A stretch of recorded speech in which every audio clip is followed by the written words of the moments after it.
YouTube. So, commonly people with or without disabilities want to talk to me about my service dog. And commonly I hear, oh, I really want a service dog, or oh, my insert family member is disabled, blind, whatever. I really think they should get a service dog, but they don't want one. How could they not want one? Or just a number of interesting conversations. So there's a few things to consider before running out and getting a service dog, and I don't want to make it sound like it's instantaneous, because it's not. But there's a number of things that people don't think about before getting a service dog, or suggesting that their family member get a service dog, or a big one is their child. And so each person's disability is different. I'm going to try to speak as generally as possible.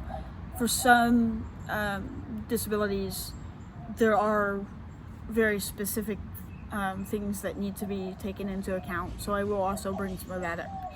And some of this depends on disability, age of person, a number of factors. So let's start off with, can you afford to take care of a service dog? And that's toys. Yes, they need toys. They're not robots, unfortunately. Toys, food, vet care. Do you have a reliable way to get to the vet should something go wrong? And I'm not saying if you live out in the middle of boondocks, you shouldn't get a service dog. I'm saying consider how you are going to get your dog to the vet, especially if you can't drive. If your dog, starts acting lethargic or really ill at 11 o'clock at night. Just something to consider. Another big thing is, how much is your dog going to work? Now, for somebody who perhaps needs a dog to watch out for seizures or a diabetic alert dog, that sounds kind of like a stupid question. But for somebody with like a guide dog, how much do you actually leave your house? Where all do you actually go? Do you just go to church on Sundays?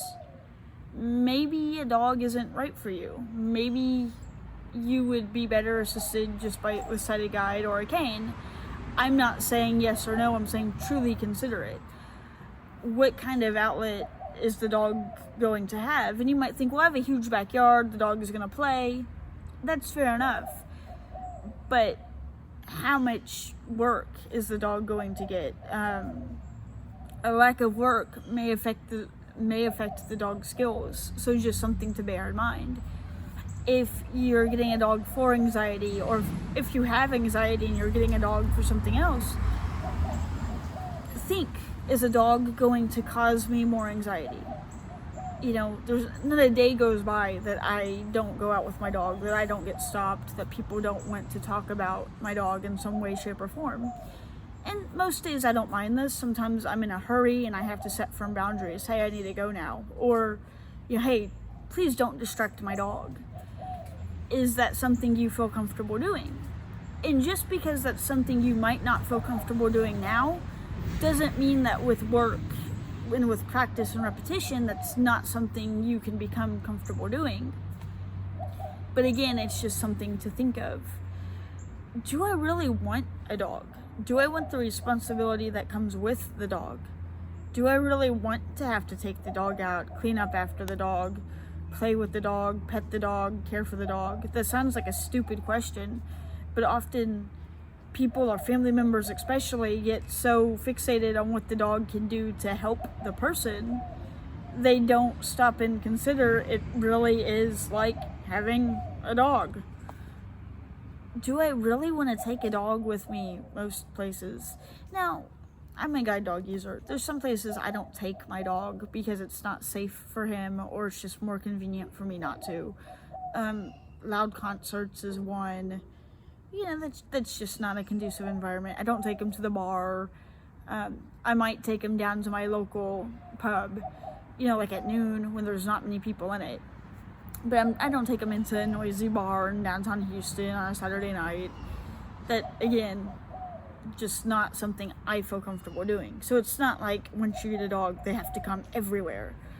But I'm gonna be honest, sometimes it is a pain in the butt traveling with a dog, especially if you're traveling internationally.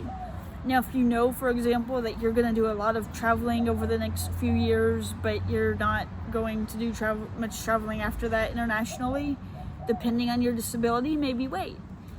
To travel with a service dog, you need to look at the regulations of that country. You need to make sure that all your ducks are in a row. And I've traveled to England with my dogs several times. It's very doable, but it's a pain in the butt. So just be aware of it. If you're getting a dog for a child, look at your child's disability. Does your child want a dog? Let's start with that. I've seen so many cases where the kid didn't want a dog. The kid didn't want to look different at school.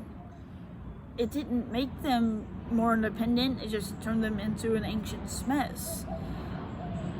If your child isn't old enough or able to take care of the dog independently, is the school on board with having a dog? And I'm not saying, oh my God, they have to be. By all means, if you think it's best for your kid, fight for it.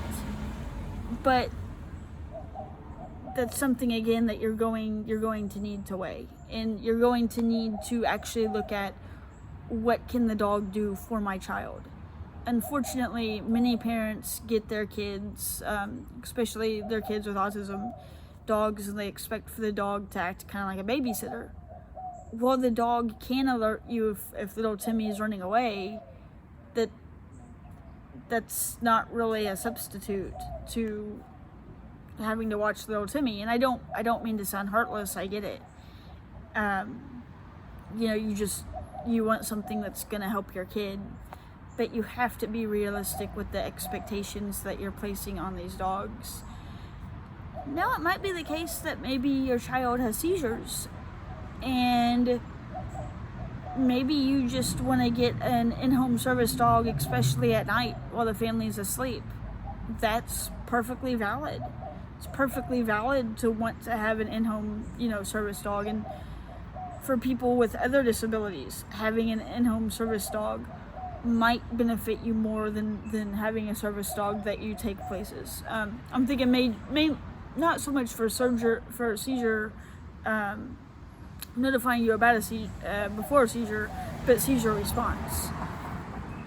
Well, if everybody is going to be with little Susie, it might not be as necessary to take the dog into the classroom, and that might mitigate a lot of this stuff. I mean, everybody's situation is just so different and so unique. You really need to look at what you're hoping to get from the dog, the responsibility that comes with that. If you're planning to owner train your dog, what all does that actually entail? A lot of people plan on owner training their dog because they think it's going to be cheaper than buying a dog already trained or going through a school.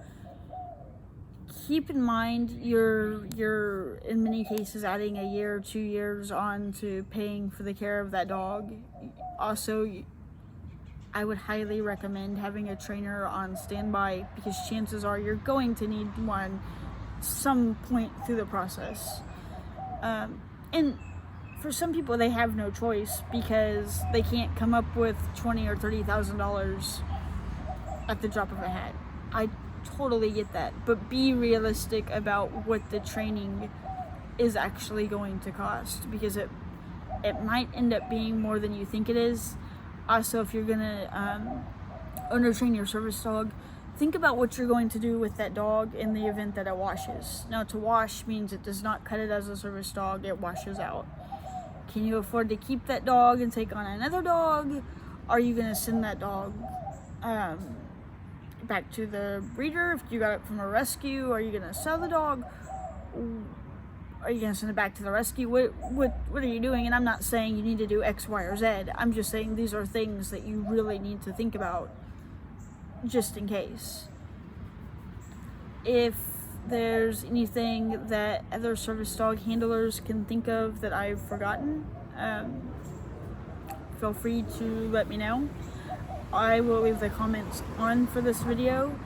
If you have any questions about getting a service dog, by all means, feel free to ask. I'm not going to pretend to know everything, but I will do my very, very best to answer your questions.